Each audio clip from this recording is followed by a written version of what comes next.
Hello everyone. आज हम नया चैप्टर शुरू करने जा रहे हैं अपनी एनालिसिस वाली बुक का, जिसका नाम है cash flow statement. Cash flow statement एक वो स्टेटमेंट है जो कि क्या शो करती है कि बिज़नेस में कैश फ्लोज कितने हो रहे हैं, मतलब बिज़नेस में किन किन एक्टिविटीज़ से कैश आ रहा है और किन किन एक्टिविटीज़ की वजह से बिज़नेस से कैश बाहर जा रहा है। सपोज़ करो ये हमारा बिज़नेस है, ठीक, और ये है आउटसाइड, या कह लो थर्ड पार्टीज, कुछ भी कह लो, ठीक, आप कुछ भी कह सकते हो। तो बिजनेस से कैश बाहर जा रहा है, इसे हम कहेंगे आउटफ्लो। बाहर वाली पार्टीज हमको पेमेंट कर रही हैं, इसे हम कहेंगे इनफ्लो। तो इस स्टेटमेंट में हम ये स्टडी करेंगे कि किन किन एक्टिविटीज से बिजनेस से कैश बाहर जाता है और किन किन एक्टिविटीज से बिजनेस में कैश आता है। अब जिन भी एक्टिविटीज़ से बिजनेस में कैश आता जाता है उन एक्टिविटीज़ को हम 3 पार्ट्स में डिवाइड करते हैं। अब वो 3 पार्ट्स क्या हैं? Cash flows under 3 heads: cash flow from operating activities, cash flow from investing activities, cash flow from financing activities. तो ये 3 एक्टिविटीज़ हैं जिससे बिजनेस से कैश आता है या जाता है, ठीक है। आप खुद सोच कर देखो, ठीक है, चलो बुक को छोड़ो, आप खुद सोचो बिजनेस में कैश कहाँ कहाँ से आ सकता है। सेल हुई तो पैसा आ गया, कहीं से रॉयल्टी मिली तो पैसा आ गया, कोई कमीशन मिली तो पैसा आ गया, कोई शेयर्स बेचे तो पैसा आ गया, कोई पुरानी बिल्डिंग मशीनरी प्लांट फर्नीचर कोई एसेट बेची तो पैसा आ गया, कोई शेयर इशू किए तो पैसा आ गया, कोई डिबेंचर इशू किए तो पैसा आ गया, कोई लोन लिया तो पैसा आ गया, ठीक है। फिर बिजनेस से कैश जाता किन किन कारणों से है, जैसे कि सैलरी पे की, वेजेस पे की, है ना, कोई फिक्स एसेट खरीदी तो उससे पैसा बिजनेस से बाहर चला गया, है ना, कोई गुड्स खरीदे तो पैसा बिजनेस से बाहर चला गया, या आपने कोई लोन ले रखा था, उस लोन की रीपेमेंट की, लोन वापस किया तो पैसा बाहर चला गया। तो कई कारण हैं जिससे पैसा आता है या जाता है, वो 50, 100, 200 कारण होंगे। उन सारे कारणों को 3 हेडिंग्स में डाल दिया गया: ऑपरेटिंग, इन्वेस्टिंग, फाइनेंसिंग। अब सबसे पहले ये समझना ज़रूरी है कि ऑपरेटिंग, इन्वेस्टिंग और फाइनेंसिंग एक्टिविटीज़ में, अब जैसे मैंने इतने सारे अभी रीज़न बोले, है ना, 15-20 बोले, तो वो सारे कुछ ऑपरेटिंग की कैटेगरी में आ जाएंगे, कुछ इन्वेस्टिंग, कुछ फाइनेंसिंग। तो पहले पता तो हो कि ये तीनों एक्टिविटीज़ होती कौन सी हैं। सबसे पहले ऑपरेटिंग एक्टिविटीज़, ठीक है। ऑपरेटिंग एक्टिविटीज़ बेटा मतलब वो एक्टिविटीज़ जो कि हमारे रूटीन बिजनेस ऑपरेशन से रिलेटेड हैं। हमारा रूटीन बिजनेस क्या होता है? Purchase and sale of goods and services, ठीक है। तो जो हमारी मेन रेवेन्यू देने वाली एक्टिविटीज़ हैं, मेन रेवेन्यू प्रोड्यूसिंग एक्टिविटीज़, अगर मेरा कंप्यूटर्स का बिजनेस है, मैं कंप्यूटर्स खरीदती बेचती हूँ, तो उस एक्टिविटी से मुझे जो पैसा मिला, ठीक है, वो मेरी ऑपरेटिंग रेवेन्यू है, वो मेरी ऑपरेटिंग एक्टिविटी है। तो रूटीन बिजनेस ऑपरेशंस की जो एक्टिविटीज़ हैं उनकी वजह से कोई कैश आ रहा है या कोई कैश जा रहा है, वो ऑपरेटिंग एक्टिविटी के अंडर आएगा, ठीक है। Number 2, investing activities. Investing activities का मतलब कि बिजनेस ने, उसके पास कोई सरप्लस एसेट्स कैश पड़ा था, उसने कहीं पर यह इन्वेस्ट कर दिया, या उसने किसी और कंपनी के शेयर डिबेंचर खरीद लिए, ठीक है, तो वो क्या हो गया, उसने कहीं पर पैसा इन्वेस्ट कर दिया। या अगर बिजनेस ने कोई अपनी बिल्डिंग, मशीनरी, प्लांट, फर्नीचर, कोई फिक्स एसेट भी खरीदी है, तो वो भी तो इन्वेस्टमेंट ही है, लॉन्ग टर्म इन्वेस्टमेंट है ना, वो लॉन्ग टर्म एसेट्स है। तो जो भी बिजनेस ने कोई एसेट खरीदी या बेची, एसेट में सिर्फ बिल्डिंग, मशीनरी, प्लांट, फर्नीचर नहीं आएगा, एसेट में और क्या आएगा? एसेट में आपका उसने किसी और कंपनी के शेयर्स भी अगर खरीदे और बेचे हैं, वो भी इसी में आएगा। ये इन्वेस्टमेंट हो गई बिजनेस की, इन्वेस्टिंग एक्टिविटीज़। तो इनसे कैश आएगा जाएगा, वो इसमें आएगा। तीसरी एक्टिविटीज़ होती हैं फाइनेंसिंग एक्टिविटीज़, ठीक है। तो फाइनेंसिंग एक्टिविटीज़ कौन सी एक्टिविटीज़ होती हैं? जो फाइनेंस से रिलेटेड है। फाइनेंस मतलब कि बिजनेस को पैसे की ज़रूरत पड़ी और बिजनेस ने कैसे फाइनेंस अरेंज किया, किन तरीकों से बिजनेस ने पैसा अरेंज किया। देखो, बिजनेस को फाइनेंस की ज़रूरत पड़ी, हो सकता है बिजनेस शेयर इशू कर ले, है ना, हो सकता है बिजनेस डिबेंचर इशू कर दे, हो सकता है बिजनेस लोन ले ले, ठीक है, तो हो सकता है बिजनेस ओवरड्राफ्ट ले ले। तो जिन भी एक्टिविटीज से बिजनेस फाइनेंस अरेंज करता है तो उससे कैश आ रहा है, वो फाइनेंसिंग में कैश इनफ्लो की कैटेगरी में आ जाएंगी। और ये जो फाइनेंस बिजनेस ने अरेंज किया कल को वापस भी तो करना है, लोन लिया, डिबेंचर इशू किए, ओवरड्राफ्ट लिया, वापस भी तो करना है। तो जब कंपनी इनको वापस करेगी फिर वो कैश आउटफ्लो की कैटेगरी में आ जाएगा। ठीक है, तो फाइनेंसिंग एक्टिविटीज़ में क्या आएगा कि बिजनेस ने फाइनेंस कहाँ कहाँ से अरेंज किया। ठीक है, तो जब अरेंज किया तो वो इनफ्लो, जब वापस किया तो वो आउटफ्लो, है तो कैश ही। ठीक है, अब हम इन तीनों के अंडर जो एग्जाम्पल्स लिखे हैं वो करते हैं। ठीक है, इन्होंने जैसे बुक में लिखा हुआ है, इन्होंने बुक में in case of financial companies और नॉन फाइनेंशियल कंपनीज अभी दो आपको बताया है। अब यहाँ पे फाइनेंस कंपनीज कौन सी कंपनीज हुई, वो कंपनीज जो कि लोगों को लोन वगैरह देने का या फाइनेंस का काम करती हैं। ठीक है, लोन लेना लोगों से, डिपॉजिट लेना लोगों से और फिर उस पैसे से औरों को लोन देना। ठीक है, तो बैंक्स, फाइनेंस कंपनीज वो हो गई। और नॉन फाइनेंस कंपनीज जो कि फाइनेंसिंग के काम के अलावा और कोई भी काम करती हूँ, जैसे कि कोई भी परचेज एंड सेल का करती हूँ, मैन्युफैक्चरिंग का करती हूँ, कोई भी सर्विस इंडस्ट्री हो, जैसे कि आपने सर्विस इंडस्ट्री टर्शरी सेक्टर पढ़ा था +1 बिजनेस स्टडीज़ में, बस बैंकिंग नहीं आना उसमें, बैंकिंग छोड़ के बाकी सारी नॉन फाइनेंशियल कंपनीज हो गई। ठीक है, फिर वो एयरटेल हो, टाटा हो, बाटा हो, रीबॉक हो, नाइकी हो, नोकिया हो, गूगल हो, कोई भी हो। ठीक है, तो अभी हम पहले कर रहे हैं कि नॉन फाइनेंशियल कंपनीज मतलब कोई भी कंपनी बस वो फाइनेंस का काम ना करती हो, वो कोई बैंक ना हो। ठीक है, तो उन कंपनीज के लिए कैश इनफ्लो क्या होगा। नंबर 1 ऑपरेटिंग एक्टिविटीज़ के अंडर, नंबर 1 जो वो सेल कर रही हैं, है ना, कोई ना कोई सेल तो वो कर रही होंगी गुड्स, फाइनेंस कंपनी बैंक तो वो है नहीं, नेचुरली वो चीज़ें सेल कर रहे होंगे अगर, तो जो सेल से पैसा मिला। या cash received from trade receivable, trade receivable में क्या क्या आता है हम रेशो के चैप्टर में कर चुके हैं, डेटर प्लस बिल रिसीवेबल। ठीक है, तो उनसे कोई पैसा मिला, वो भी ऑपरेटिंग एक्टिविटी है, वो तो बिजनेस के रूटीन ऑपरेशन, सेल का ही पैसा है, वो भी ऑपरेटिंग एक्टिविटी के अंदर कैश इनफ्लो में आएगा।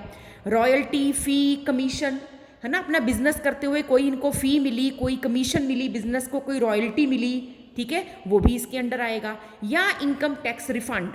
ठीक है, income tax refund by chance अगर अपने प्रॉफिट के ऊपर कंपनी ने ज़्यादा टैक्स पे कर दिया था, तो वो अगर सरकार की तरफ से एक्स्ट्रा आपने टैक्स पे किया था, वो रिफंड आया, वो भी ऑपरेटिंग एक्टिविटी के अंडर आएगा। अब इसमें कैश आउटफ्लोज क्या हो सकती हैं, मतलब कैश बाहर कौन सा गया होगा ऑपरेटिंग एक्टिविटी के अंडर।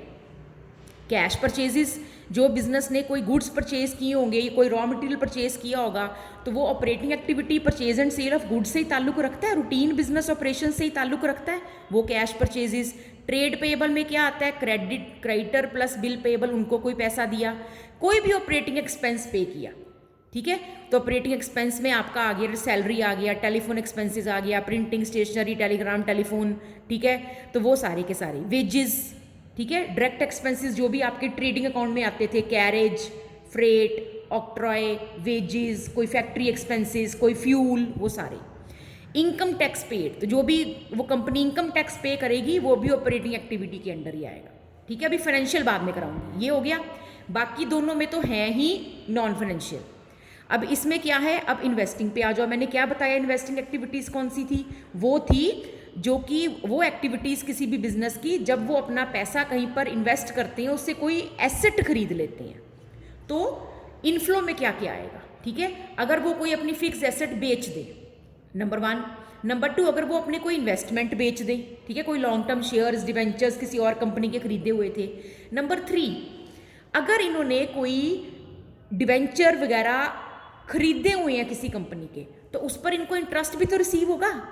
ठीक, तो डिविडेंड रिसीव, देखो ना, इसमें कैश आउटफ्लो क्या होगा, अगर कंपनी ने फिक्स एसेट कोई प्लांट, मशीनरी, बिल्डिंग, फर्नीचर अगर खरीदा है, फिर अगर कंपनी ने कोई सिक्योरिटी एज इन्वेस्टमेंट परचेज की है, कोई भी कंपनी के शेयर डिवेंचर खरीद लिए कह रही हूँ मैं, खरीदे तो पैसा बाहर गया, तो वो कैश आउटफ्लो हो गया। अब देखो बेटा, आपने इस पूरे चैप्टर में पहले तो आपको ये पता होना चाहिए कि कोई भी एक्टिविटी अगर सम में आती है वो इनफ्लो है कि आउटफ्लो है, पहले तो ये पता होना चाहिए। अब मैं आपको कहूँ कंपनी ने शेयर खरीदे, तो पहले तो आप ये सोचोगे कि पैसा आ रहा है कि जा रहा है। मैं दोबारा बोल रही हूँ, कंपनी ने शेयर्स खरीदे हैं किसी और कंपनी के, तो नेचुरली पैसा तो बाहर जा रहा है, तो ये आउटफ्लो की कैटेगरी में आएगा। पर आउटफ्लो भी तो 3 है, ऑपरेटिंग, इन्वेस्टिंग, फाइनेंसिंग। फिर आपने ये सोचना है कि चलो इतना तो पता लग गया कि आउटफ्लो है, आउटफ्लो भी कौन सी कैटेगरी? अगर कंपनी ने किसी और कंपनी के शेयर खरीदे हैं तो वो उसका रूटीन ऑपरेशन तो है नहीं, ठीक है। और इसका मतलब अगर उसने किसी और कंपनी के शेयर खरीदे हैं तो पक्का उसके पास पैसे पड़े होंगे, उसने अपने पैसे इन्वेस्ट कर दिए, तो वो इन्वेस्टिंग एक्टिविटी में आएगा। तो सबसे पहले आपने ये देखना है कि जो भी सम में दिया है वो इनफ्लो है कि आउटफ्लो है। फिर नंबर 2 आपने ये सोचना है कि अगर वो इनफ्लो है तो तीनों में से किस कैटेगरी का, आउटफ्लो है तो तीनों में से किस कैटेगरी का, ठीक।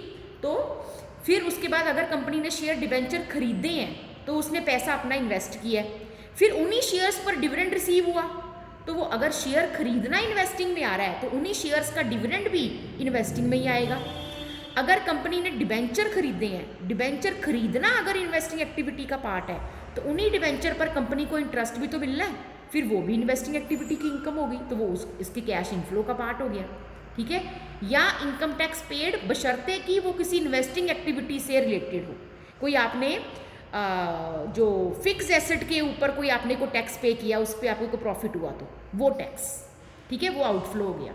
और rent received from property held as investment, तो कोई प्रॉपर्टी सपोज करो कंपनी ने कोई और जगह ली हुई थी, ठीक है, कोई प्रॉपर्टी थी कंपनी के पास और कंपनी ने वो प्रॉपर्टी किसी को किराए पर दे दी, वहाँ से किराया आ रहा है, तो वो तो कंपनी की वो बिल्डिंग तो कंपनी की इन्वेस्टमेंट थी ना, एक बिल्डिंग एक्स्ट्रा थी कंपनी के पास, कंपनी ने वो बिल्डिंग किराए पर दे दी, अब उस बिल्डिंग से किराया आ रहा है, ठीक है, तो वो बिल्डिंग कंपनी की इन्वेस्टमेंट है। इन्वेस्टमेंट से होने वाली इनकम इन्वेस्टिंग के ही इनफ्लो में आएगी। जैसे कंपनी ने शेयर डिबेंचर खरीदे तो वो इन्वेस्टमेंट की, उन्हीं शेयर से डिविडेंड मिला तो इन्वेस्टिंग के इनफ्लो में आएगा, उन्हीं डिबेंचर से इंटरेस्ट मिला तो इन्वेस्टिंग में आएगा। कंपनी ने एक बिल्डिंग खरीदी, आउटफ्लो में आ गया, पैसा खर्च हो गया, 50 लाख की बिल्डिंग खरीदी, वही बिल्डिंग किराए पर दे दी, उससे किराया आ रहा है, तो वो किराया फिर इन्वेस्टिंग के इनफ्लो में आ जाएगा। अब तीसरी एक्टिविटी आ गई फाइनेंसिंग एक्टिविटीज़, ठीक है। तो फाइनेंसिंग एक्टिविटीज़ में भी पार्ट 2 ही है, या पैसा आएगा इनफ्लो या जाएगा आउटफ्लो। अब फाइनेंसिंग में क्या क्या आएगा मैं अभी बता के हटी हूँ। फाइनेंसिंग मतलब कि कंपनी ने फाइनेंस अरेंज किया है, पैसे की ज़रूरत थी, ठीक है। तो सबसे पहले इनफ्लो में देखते हैं, कंपनी ने शेयर इशू किए, पैसा आया, कैश इनफ्लो। डिबेंचर इशू किए, पैसा आया। लॉन्ग टर्म बोरोइंग, ठीक है, कोई कंपनी ने पब्लिक डिपॉजिट, कोई मॉर्टगेज लोन, ठीक है, इसके थ्रू कंपनी ने पैसा अरेंज किया तो पैसा आया, इनफ्लो, ठीक है। Increase in balance of bank overdraft और कैश क्रेडिट, ये +1 बिजनेस स्टडीज में आप इन दोनों के मीनिंग कर चुके हो। बैंक ओवरड्राफ्ट और कैश क्रेडिट क्या होता है ना, ये भी शॉर्ट टर्म लोन लेने का तरीका है। तो इससे कंपनी ने पैसा अरेंज किया, पैसा आया, इन चारों से पैसा आया, तो ये फाइनेंसिंग में इनफ्लो है। फिर है आउटफ्लो, अगर कंपनी ने लोन लिया है, ये bank draft, overdraft, cash credit लिया, जब कंपनी इनको वापस करेगी, रीपेमेंट भी करेगी ना, बैंक को वापस करेगी, तो वो आउटफ्लो में आ जाएगा। कंपनी ने शेयर इशू किए, कल को कंपनी उन शेयर्स को रिडीम करती है, प्रेफरेंस शेयर्स को। कंपनी ने डिबेंचर इशू किए, कल को उनको रिडीम करती है। कंपनी ने लॉन्ग टर्म बोरोइंग कोई लोन लिया है, कंपनी कल को लोन को रीपे करती है, तो नेचुरली वो आउटफ्लो में आएगा। फाइनेंस अरेंज करना और फिर कल को वो फाइनेंस जिससे लिया था उसको वापस कर देना, तो वो फाइनेंस का आना और जाना फाइनेंसिंग एक्टिविटीज़ में आएगा। अगर कंपनी ने शेयर इशू किए हैं तो उन शेयर्स पर कंपनी को, शेयर होल्डर्स को डिविडेंड भी तो देना पड़ेगा ना, कंपनी को पैसे की जरूरत पड़ी, कंपनी ने शेयर इशू कर लिए, अब उन शेयर्स पर कंपनी डिविडेंड देगी, तो वो डिविडेंड की पेमेंट भी तो फिर फाइनेंसिंग में ही आएगी ना। कंपनी ने डिबेंचर इशू किए, अब नेचुरली कंपनी डिबेंचर होल्डर्स को इंटरेस्ट देगी, तो वो पेमेंट ऑफ इंटरेस्ट भी फाइनेंसिंग में ही आएगा। बात समझ आ गई। और फाइनेंसिंग से रिलेटेड कोई इनकम टैक्स पेड हो वो भी इसमें आएगा। मतलब मेन गलती ना आपको शेयर डिबेंचर में लग सकती है। अगर कंपनी ने शेयर लोगों को, अपने शेयर कंपनी ने लोगों को, पब्लिक को इशू किए हैं, तो कंपनी जब शेयर या डिबेंचर इशू करती है लोगों को, तो कंपनी के पास पैसा आ रहा है, तो कंपनी का शेयर डिबेंचर इशू करने के पीछे पर्पस क्या होता है? लोगों को, कंपनी को पैसा चाहिए, फाइनेंस चाहिए, तो कंपनी के पास पैसा आया, तो शेयर डिबेंचर इशू करना, आप समझ रहे हो, शेयर डिबेंचर को इशू करना ये फाइनेंसिंग का पार्ट है, और शेयर डिबेंचर को परचेज करना ये इन्वेस्टिंग एक्टिविटी का पार्ट है। अगर कंपनी ने शेयर डिबेंचर खरीदे हैं किसी दूसरी कंपनी के, तो नेचुरली इसका मतलब कंपनी के पास पैसे पड़े होंगे, तो कंपनी ने सोचा कि चलो थोड़ा पैसा कहीं पर इन्वेस्ट कर देते हैं, तो कंपनी ने दूसरी कंपनी के शेयर खरीद लिए। अब दूसरी कंपनी में जब कंपनी पैसा इन्वेस्ट करेगी तो वहाँ के शेयर डिबेंचर खरीदेगी, तो वहाँ से तो उसको इंटरेस्ट और डिविडेंड मिलेगा ना। तो इंटरेस्ट या डिविडेंड मिलना इन्वेस्टिंग में आएगा, और इंटरेस्ट या डिविडेंड पे करना वो फाइनेंसिंग में आएगा, क्योंकि कंपनी ने शेयर डिबेंचर इशू किए होंगे। अब जिनको आपने इशू किया उनको इंटरेस्ट और डिविडेंड दोगे ना, तो वो देना भी, अगर इनको इशू करना फाइनेंसिंग का पार्ट है तो उन पर इंटरेस्ट डिविडेंड पे करना भी फाइनेंसिंग का ही पार्ट है। मेन ये चैप्टर समझने के लिए पहले आपको ये चार्ट समझ आना बहुत ज़रूरी है। अब ये मैंने आपको जो 3 बातें बताई, ये तो मैंने बताई नॉन फाइनेंस कंपनीज़ की। अब ये जो मैं टॉपिक बीच में छोड़ कर गई थी, अब मैं ये करवाने लगी हूँ, ठीक है। In case of financial companies, ये मैंने अभी करवाया नहीं था ना। अब देखो, अगर कोई बैंक है, मैंने अभी आपको बोला ऑपरेटिंग एक्टिविटी कौन सी होती है। ऑपरेटिंग एक्टिविटी वो एक्टिविटी होती है जो किसी भी बिजनेस की रूटीन ऑपरेशंस है उसके, है ना। Normal revenue producing, main revenue producing activity है जिससे कि उसको प्रॉफिट हो रहा है, उसको रेवेन्यू मिल रहा है, जो उसका मेन काम है। अब मैं एक फाइनेंस कंपनी की बात करती हूँ। सपोज कोई बैंक है, HDFC बैंक है, ICICI बैंक है, कोई भी फाइनेंस कंपनी है, PKF है ना। तो जो फाइनेंस कंपनीज हैं उनकी मेन रेवेन्यू प्रोड्यूसिंग एक्टिविटी क्या होगी। एक फाइनेंस कंपनी के लिए, एक बैंक के लिए उसका रूटीन ऑपरेशन क्या है। वो तो कोई सेल नहीं करते, वो तो कोई गुड्स नहीं बेचते, कोई शूज़, कोई जूते, कोई कपड़े, कोई बैग, पेंसिल, इरेजर तो नहीं बेच रहे, वो कोई फ़ोन बेच रहे, कोई टीवी बेच रहे। बैंक क्या कर रहे हैं, बैंक का मेन काम क्या है। बैंक का मेन काम है लोगों से पैसा लेना और लोगों को पैसा देना। बैंक का तो यही काम है ना। तो बैंक की तो मेन एक्टिविटी यही होगी, पैसे का लेन देन। अब उस पैसे को लेने और देने में बैंक को जो इनकम होता है, जैसे जब बैंक लोगों से पैसा लेता है तो उनको इंटरेस्ट देता है, ठीक है, तो वो उसका एक्सपेंस हो गया। और जब बैंक लोगों को लोन देता है तो उनसे इंटरेस्ट लेता है, वो बैंक की इनकम हो गई। तो बैंक की मेन रेवेन्यू प्रोड्यूसिंग एक्टिविटीज़ क्या हो गई, पैसे का लेन देन।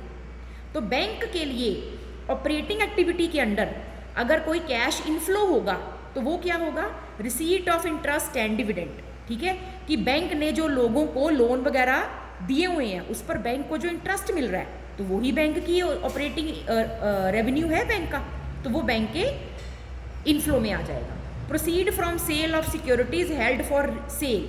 बैंक कई बार क्या करते हैं कि कुछ सिक्योरिटीज़ खरीद लेते हैं, ठीक है, क्योंकि बैंक के पास पैसा पड़ा होता है, बैंक अपने पैसे को आगे इन्वेस्ट करता है प्रॉफिट कमाने के लिए।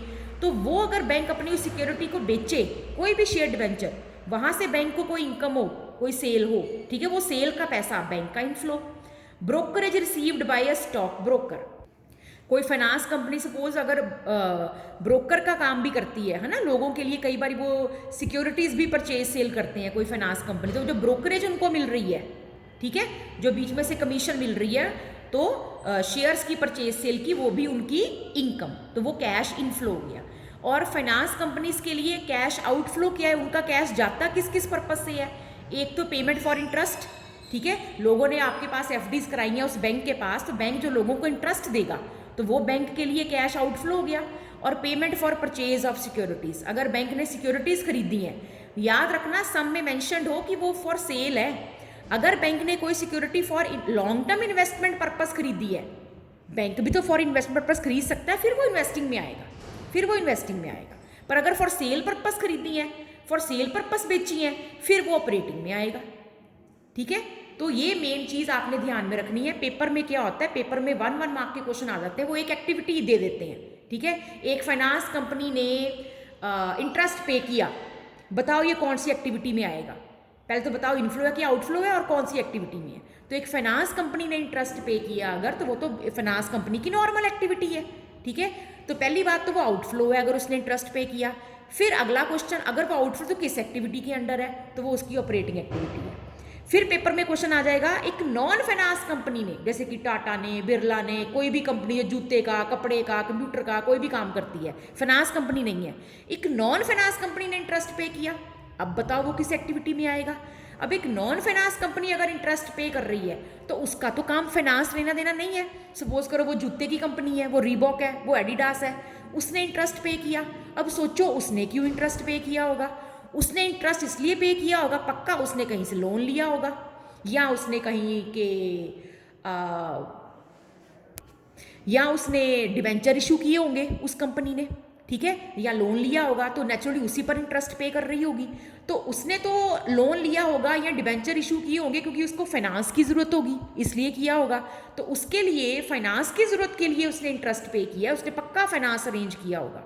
नॉन फाइनेंस कंपनी के लिए इंटरेस्ट पे करना फाइनेंसिंग एक्टिविटी के आउटफ्लो में आएगा। फाइनेंस कंपनी के लिए इंटरेस्ट पे करना ऑपरेटिंग एक्टिविटी के आउटफ्लो में आएगा। बात समझ रहे हो? इसमें payment of interest finance company के लिए यहाँ है और नॉन फाइनेंस कंपनी के लिए पेमेंट ऑफ इंटरेस्ट यहाँ है। तो ये बातें आपने पेपर में ज़रूर ध्यान में रखनी है, ये पेज आपको याद करना बहुत ज़रूरी है ये चैप्टर समझने के लिए। Thank you.